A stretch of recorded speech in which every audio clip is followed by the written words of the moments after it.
Welcome dear student, स्वागत है आप सभी का हमारे यूट्यूब चैनल पर। मैं आपके लिए चैप्टर लेकर आया हूँ आगे तथा स्थिर विद्युत क्षेत्र। काफी डिटेल से अध्ययन करेंगे एवं काफी इंट्रोडक्शन के साथ बिल्कुल परिचय बेसिक जीरो से हीरो। तो आ जाइए आवेश के बारे में अध्ययन करते हैं। आवेश आवेश क्या है? आवेश आवेश क्या है मतलब चार्ज क्या है? आवेश क्या है? आवेश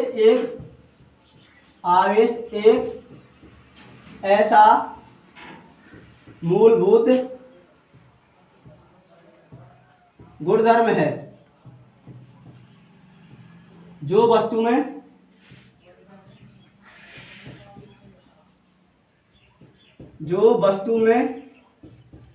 पहले से मौजूद होता है।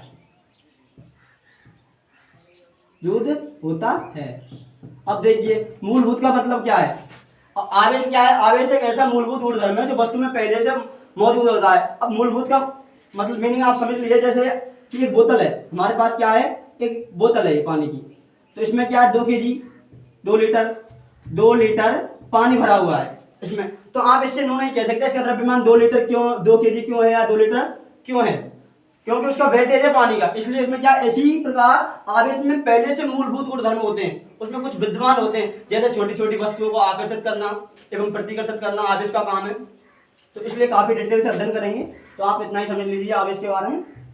अब देखिए आवेश को क्यू से प्रदर्शित करते हैं। आवेश को क्यू से प्रदर्शित करते हैं, यानी कि अब देखिए आवेश बराबर धारा बटा समय। आवेश बराबर धारा इंटू समय,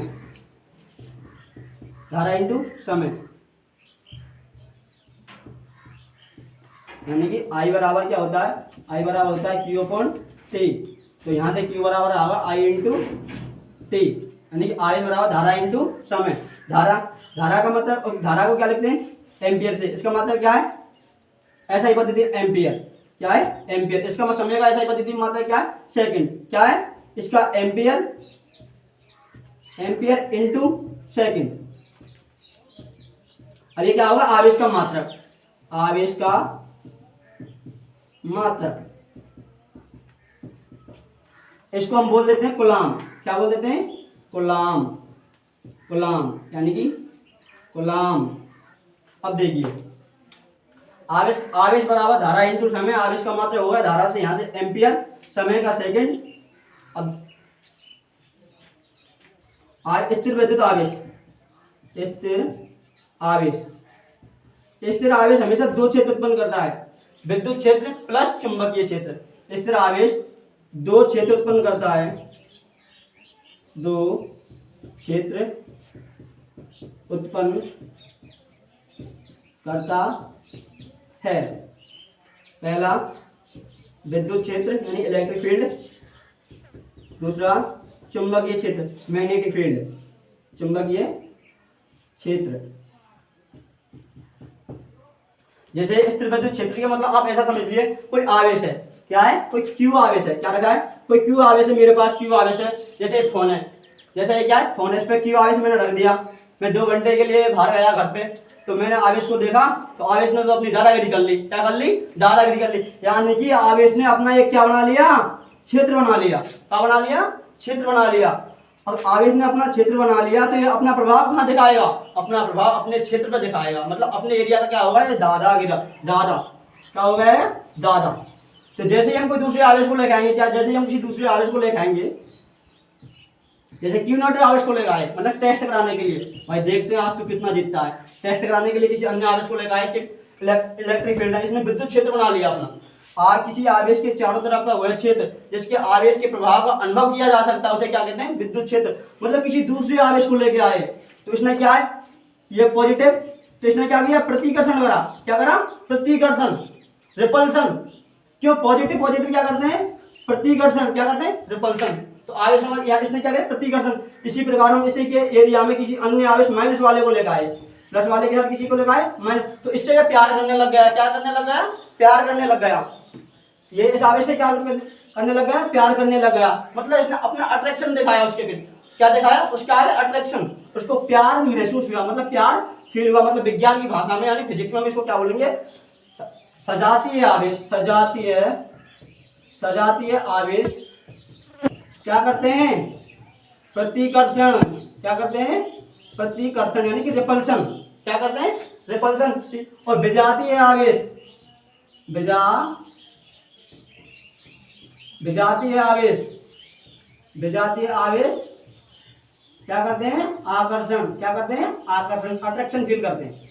अब देखिए देखिए अगर हम आवेश के गुणधर्मों को समझें, दूसरा टॉपिक यहाँ से ले रहे हैं हम, आवेश के गुणधर्म। अगर हम आवेश के गुणधर्मों को सिंपल वे में समझें तो आवेश के गुणधर्मों को समझने के लिए हमें काफी नहीं, थोड़ा माइंड वे ऑफ थिंकिंग हमारी अच्छी होनी चाहिए। तो देखिए कितना सरल, मतलब इतना टफ टॉपिक भी नहीं है, कहते बिल्कुल सरल है। आप आपको इजी वे में, सिंपल वे में मतलब समझ में आ जाएगा। आवेश के गुणधर्म देखिए, आवेश के गुणधर्म हम तुलना करते हैं किसकी? द्रव्यमान।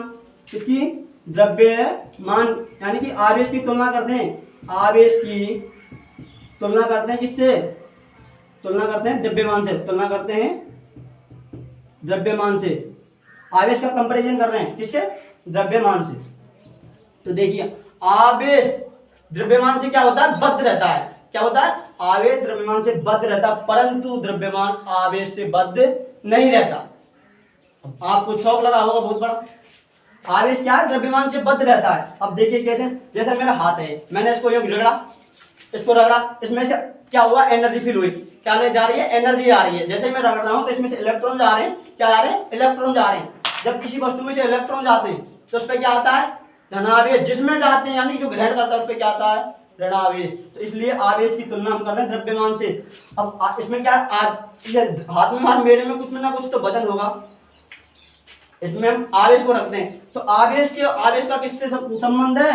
सीधा सीधा द्रव्यमान से। परंतु द्रव्यमान आवेश से बद्ध नहीं होता, परंतु आवेश द्रव्यमान से बद्ध होता है। लाइन को लिखें, इस लाइन को लिखेंगे, आवेश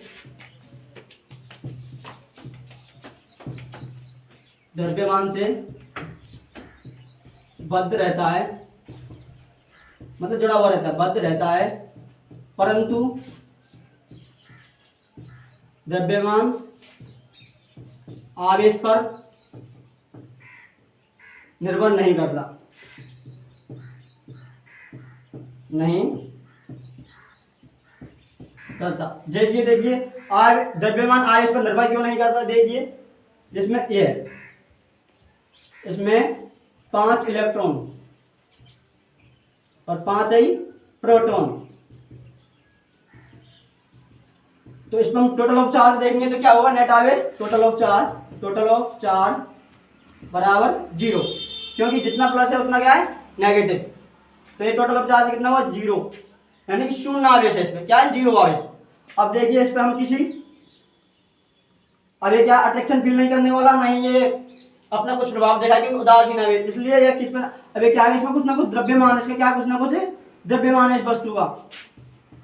तो इसलिए ये आवेश से रहित भी हो सकता है। कौन? द्रव्यमान होता है। और दूसरा पॉइंट लिखिए,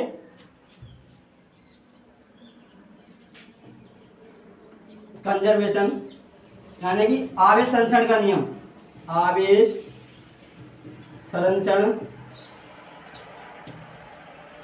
का नियम। आवेश को, जैसे मैंने ये हाथ है मैं अपने दोनों, इनको घर्षण करा रहा हूँ। क्या करा रहा हूँ? घर्षण करा हूँ। जैसे ही मैं इनको घर्षण करा हूँ, किसी ना किसी में से इसमें से इलेक्ट्रॉन जा रहे हैं किसी दूसरे हाथ में, मतलब इसमें किसी दूसरी वस्तु को मैं रगड़ता हूँ तो एक वस्तु से दूसरी वस्तु में इलेक्ट्रॉनों का क्या होता है? ट्रांसफर होता है। क्या होता है? ट्रांसफर होता है। आवेश संचरण का नियम यह कहता है कि मतलब आवेश को ना तो क्रिएट किया जा सकता, ना ही डिस्ट्रॉय किया जा सकता। मतलब आवेश को ना तो उत्पन्न किया जा सकता, ना ही आवेश को नष्ट किया जा सकता। केवल एक बॉडी से दूसरी बॉडी में स्थानांतरित किया जा सकता है। यानी कि आवेश को न तो उत्पन्न किया जा सकता है, न ही नष्ट किया जा सकता है। केवल और केवल जोड़ दे रहा हूं इस पॉइंट पे, केवल और केवल एक वस्तु से दूसरी वस्तु में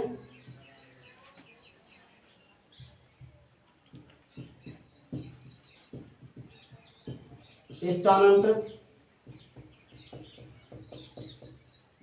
किया जा सकता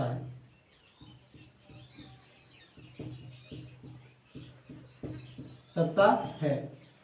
आवेश को न तो उत्पन्न किया जा सकता, न ही नष्ट किया जा सकता, केवल आवेश को एक रूप से दूसरे रूप में स्थानांतरित किया जा सकता है, यानी law of conservation of charge, आवेश संरक्षण का नियम। दूसरा तीसरा पॉइंट क्या है? आवेश वेग पर निर्भर नहीं करता है। देखिए कैसे नहीं करता है, आवेश वेग पर निर्भर क्यों नहीं करता? जैसे कोई 1 कूलम आवेश है या 4 कूलम 5 कूलम जितना भी आवेश है, आपने उसको किसी में थैली में या किसी वस्तु में रखा और आपने मोटरसाइकिल में ऐसे एक्सीलेटर दबाया, तो क्या आवेश डबल हो गया? क्योंकि आवेश डबल हो गया क्या? नहीं, जितना था उतना भी है। 50 की स्पीड पर भी तो 5 कूलम है, मानकर 5 कूलम आप लेके गए यहाँ से, 5 कूलम आप आवेश मोटरसाइकिल पर रखा और उसको लेके गए, तो वे आप कितना भी एक्सीलेटर दबाइए तो 10 कूलम नहीं होने वाला, केवल कितना रहेगा? 5 कूलम। कितना रहेगा? 5 कूलम। अब देखिए टॉपिक ले रहे हैं आवेश की संकल्पना, वो उसका स्क्रीनशॉट ले लिया होगा आपने, मैं जानता हूं। और आवेश की संकल्पना, अब देखिए आवेश की संकल्पना के बारे में डिटेल से अध्ययन करते हैं, सिंपल वे में और बेसिक कॉन्सेप्ट के साथ बिल्कुल डीप में। आवेश की संकल्पना आपको टीचर लाइन लगाते हैं, आवेश की संकल्पना, आवेश की संकल्पना ना इलेक्ट्रॉन के आधार पर दी जाती है, इलेक्ट्रॉन के आधार पर दी जाती है। जो भी टीचर पढ़ाएगा तो आपको यही लाइन लगाएगा, आवेश की संकल्पना इलेक्ट्रॉन के आधार पर दी जाती है। पर आपको उसको उन टीचर से पूछना है कि आवेश की संकल्पना इलेक्ट्रॉन के आधार पर क्यों दी जाती है, प्रोटॉन के आधार पर क्यों नहीं दी जाती, प्रोटॉन के आधार पर क्यों नहीं दी जाती? तो देखिए प्रोटॉन के आधार पर इसलिए नहीं दी जाती, देखिए मैं एग्जांपल ले रहा हूं, जैसे एन है, क्या है? एन है, इसका इलेक्ट्रॉनिक कॉन्फ़िगरेशन कितना होता है, यानी कि इलेक्ट्रॉनिक विन्यास कक्षा 8 7 9 में पढ़ा होगा, 2,8,1। अब देखिए इसको अष्टक गुणा करना है तो इसको एक इलेक्ट्रॉन क्या कर देगा? क्या आ जाएगा? एक इलेक्ट्रॉन फालतू है। अब ऐसे ही तो एक इलेक्ट्रॉन त्याग देगा, यानी एन ए, एक इलेक्ट्रॉन त्यागा तो इस पर एक प्लस कितना त्याग दिया? एक इलेक्ट्रॉन। अब एक इलेक्ट्रॉन त्याग दिया, अब देखिए Cl माइनस, इसका इलेक्ट्रॉनिक कॉन्फ़िगरेशन कितना होता है? 2,8,7, यानी इलेक्ट्रॉनिक विन्यास 2,8,7। अब इसको अपना अष्टक पूरा करने के लिए इस इलेक्ट्रॉन को कौन ले लेगा? ये, तो यानी कि ये ले लेगा, तो इसके पास कितने जाएंगे? 8, ये की क्या जाएगा? संतुष्ट, यानी कि Cl क्लोरीन ने एक इलेक्ट्रॉन ग्रेड किया, क्लोरीन ने कितना इलेक्ट्रॉन ग्रेड किया? एक इलेक्ट्रॉन। यानी कि जो भी इलेक्ट्रॉन त्याग रहा है, इलेक्ट्रॉन ग्रेड कर रहा है, कौन कर रहा है? सब काम कौन कर रहा है? इलेक्ट्रॉन ही कर रहा है, कोई प्रोटॉन का रोल नहीं। इसलिए आवेश की संकल्पना इलेक्ट्रॉन के आधार पर ही दी जाती है। किसके आधार पर दी जाती है? इलेक्ट्रॉन के आधार पर ही दी जाती है। परंतु एक और देखिए, एक बात है, परंतु प्रोटॉन भाग क्यों नहीं ले रहा है इसमें? क्योंकि प्रोटॉन का द्रव्यमान बहुत अधिक है। प्रोटॉन का क्या है? द्रव्यमान बहुत अधिक है, यानी कि प्रोटॉन का द्रव्यमान, मास ऑफ प्रोटॉन बराबर होता है 1837 into mass of electron. Electron के द्रव्यमान का 1837 गुना होता है किसका? प्रोटॉन का द्रव्यमान। प्रोटॉन के द्रव्यमान को ऐसे लिखेंगे और इलेक्ट्रॉन के द्रव्यमान को ऐसे लिखेंगे, तो इसलिए यहाँ से एक लाइन निकल कर आती है, मास ऑफ इलेक्ट्रॉन, यानी इलेक्ट्रॉन का द्रव्यमान का 1837 गुना होता है कौन? प्रोटॉन का द्रव्यमान। इसलिए प्रोटॉन काफी ज्यादा प्रबल, मतलब काफी ज्यादा वजन है इलेक्ट्रॉन की तुलना में, इसमें काफी ज्यादा भार है इसका। दूसरा पॉइंट, क्योंकि प्रोटॉन और प्रोटॉन के मध्य स्थिर वैद्युत आकर्षण बल लगता है, प्रभाव काफी प्रभावशाली बल लगता है, इसलिए आवेश की संकल्पना इलेक्ट्रॉन के आधार पर दी जाती है। आवेश की संकल्पना इलेक्ट्रॉन के आधार पर दी जाती है। देखिए आवेशों का क्वांटीकरण, आवेशों का क्वांटाइजेशन ऑफ चार्ज, इसको क्या इंग्लिश में क्या बोलेंगे? क्वांटाइजेशन ऑफ चार्ज, यानी कि आवेशों का क्वांटीकरण क्या? आवेश क्या है समझाऊंगा। आवेश इलेक्ट्रॉन के आवेश का क्या होता है? पूर्ण ब्रह्म होता है। अब देखिए Q बराबर plus minus n e, quantisation of charge, electron के आवेश का पूर्ण गुणज होता है। यानी कि समझिए इस लाइन को, यानी कि आवेश को आप ऐसे नहीं लिखते आधा आवेश, डेढ़ आवेश, ऐसे नहीं लिख सकते कभी भी। रोटी को लिखा, रोटी को तो खाया जा सकता है, जैसे आधी रोटी, सवा रोटी, डेढ़ रोटी। तो इसलिए आवेश क्या होता है, फिक्स होता है, यानी प्राकृतिक संख्या माइनस क्यू, माइनस को क्यू या प्लस को क्यू, ऐसे लेना है। इसलिए यहाँ पे प्लस माइनस एन ई, इस लाइन से समझिए। एन क्या है, स्थानांतरित इलेक्ट्रॉन, स्थानांतरित इलेक्ट्रॉन, और ये इलेक्ट्रॉन का द्रव्यमान, क्या है, इलेक्ट्रॉन का द्रव्यमान। अब ये हो गया हमारा आवेशों का क्वांटाइजेशन ऑफ चार्ज, यानी कि आवेश देखिए दो बिंदु आवेश हैं। कूलॉम के नियम में हम दो बिंदु आवेश लेंगे, क्या लेंगे, दो बिंदु आवेश, उनके बीच की दूरी स्मॉल आर डिफाइन करते हैं, क्या करते हैं, स्मॉल आर। दो बिंदु आवेश है Q1 व Q2। अब देखिए ये पॉजिटिव होगा तो ये पॉजिटिव माना, ये पॉजिटिव है, ये भी पॉजिटिव है, तो ये पे क्या, ये क्या लगाएगा, इसमें रिपल्शन फोर्स लगाएगा, प्रतिकर्षण बल लगाएगा। अगर ये नेगेटिव है, ये पॉजिटिव है, तो ये क्या लगाएगा, आकर्षण बल। कौन सा बल लगाएगा, आकर्षण बल। तो देखिए यहाँ से F समानुपाती है Q1 Q2, यानी कि प्रायोगिक परिणामों से पाया गया, यानी जब प्रैक्टिकल करके देखा वैज्ञानिक ने, कूलॉम भाई साहब ने प्रैक्टिकल करके देखा, तो क्या F समानुपाती आया Q1 Q2। क्यों, जब ये दोनों बल आपस में प्रतिकर्षण बल लगाएंगे, कौन से प्रतिकर्षण बल लगाएंगे, आकर्षण बल लगाएंगे, दोनों बलों के गुणनफल के क्या होता है, समानुपाती, तथा उनकी बीच की दूरी के वर्ग के व्युत्क्रमानुपाती होता है। जैसे जैसे इनमें बल प्रतिकर्षण बल लगेगा तो इनकी दूरी क्या है, दूरी भी बढ़ेगी, तो फोर्स भी क्या होगा, कम होगा। तो इसलिए बीच की दूरी के क्या होता है, व्युत्क्रमानुपाती होता है। तो यहाँ से F समानुपाती Q1 Q2 upon R square. तो यहाँ से जब जब हम फिजिक्स पढ़ते हैं या कोई भी विज्ञान पढ़ते हैं तो समानुपाती का चिन्ह आता है, तो उसमें समानुपाती का चिन्ह हटाने के लिए एक नियतांक आता है के। यहाँ पे क्या आएगा, के, F बराबर के Q1 Q2 upon R square.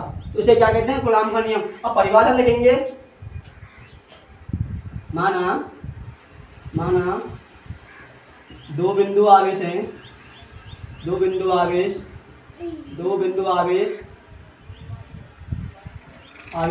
Q1 व Q2 हैं, तथा उनके मध्य लगने वाला बल तथा वह माना दो बिंदु आवेश है Q1 व Q2 तथा वह बल Q1, यानी कि Q1 Q2 यानी दोनों आवेशों के दोनों आवेशों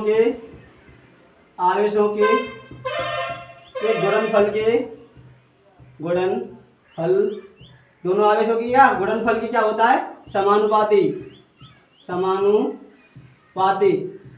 तथा उनकी बीच की दूरी के वर्ग के व्युत्क्रमानुपाती, तथा उनकी बीच की दूरी के वर्ग के व्युत्क्रमानुपाती होता है। इसे क्या कहते हैं, कूलॉम का नियम कहते हैं। इसे क्या कहते हैं, कूलॉम का नियम। इसे स्थिर वैद्युत बल भी बोला जाता है। क्या बोला जाता है, स्थिर वैद्युत बल। जब हम यहाँ से के कांस्टेंट की वैल्यू क्या है, के बराबर होता है 1/4 पाई एप्सिलॉन नॉट। तो देखिए के की वैल्यू रखते हैं यहाँ पे, एफ बराबर 1/4 pi epsilon naught into Q1 Q2 upon R square. अगर हम यहाँ से एप्सिलॉन नॉट की डिमांड निकालना चाहें, किसकी, अगर हम यहाँ से एप्सिलॉन नॉट की डिमांड निकालना चाहें तो एप्सिलॉन नॉट यहाँ से कांस्टेंट की वो डिमांड नहीं होती है, एप्सिलॉन नॉट इधर आ जाएगा, तो एफ इसके बट्टे में चले जाएगा Q1 Q2 upon R square. तो देखिए epsilon naught Q1 Q2 upon R square, और यहाँ पर एफ बल। तो देखिए Q1 Q2 कॉलम को सी से सी स्क्वायर अपॉन आर स्क्वायर को, यानी कि मीटर स्क्वायर दूर, ये एफ न्यूटन, ये क्या होगा, मात्रक। क्या हो गया, मात्रक। अगर आगे डी और लेके जाएं इसको, C2 M-2 समझ में आया है। देखिए एफ समानुपाती Q1 Q2 upon R square, तो एफ के Q1 Q2 upon R square यहाँ से एफ बराबर 1/4 epsilon Q1 Q2 upon R square, तो एप्सिलॉन नॉट यहाँ से क्या हो जाएगा Q1 Q2 R square into F. देखिए एप्सिलॉन यहाँ से Q1 Q2 C square are square, तो मतलब मात्रा क्या हो जाएगा एम स्क्वायर मीटर स्क्वायर और ये न्यूटन, तो ऊपर ले गया मैं इसको m-2 इंटू n-1, ये क्या होगा इसका मात्रक, क्या होगा मात्रक, ये लिख दिया है मैंने पहले ही मात्रक। अब यहाँ से हम अगर के की पैमाना निकालना चाहें एफ दोबारा से लिखिए इसी फॉर्मूला को इस तरीके से लिखें एफ बराबर के Q1 Q2 upon R square, तो यहाँ से के बराबर एफ इंटू ये आर स्क्वायर से क्रॉस मल्टीप्लाई हो जाएगा F into R square into Q1 Q2, तो के बराबर एफ का क्या होगा न्यूटन, आर क्या मीटर यानी कि मीटर स्क्वायर कूलम स्क्वायर, तो ये क्या होगा इसका मात्रक होगा। अब देखिए स्क्रीनशॉट ले लीजिए, मैं इसको रब कर देता हूँ।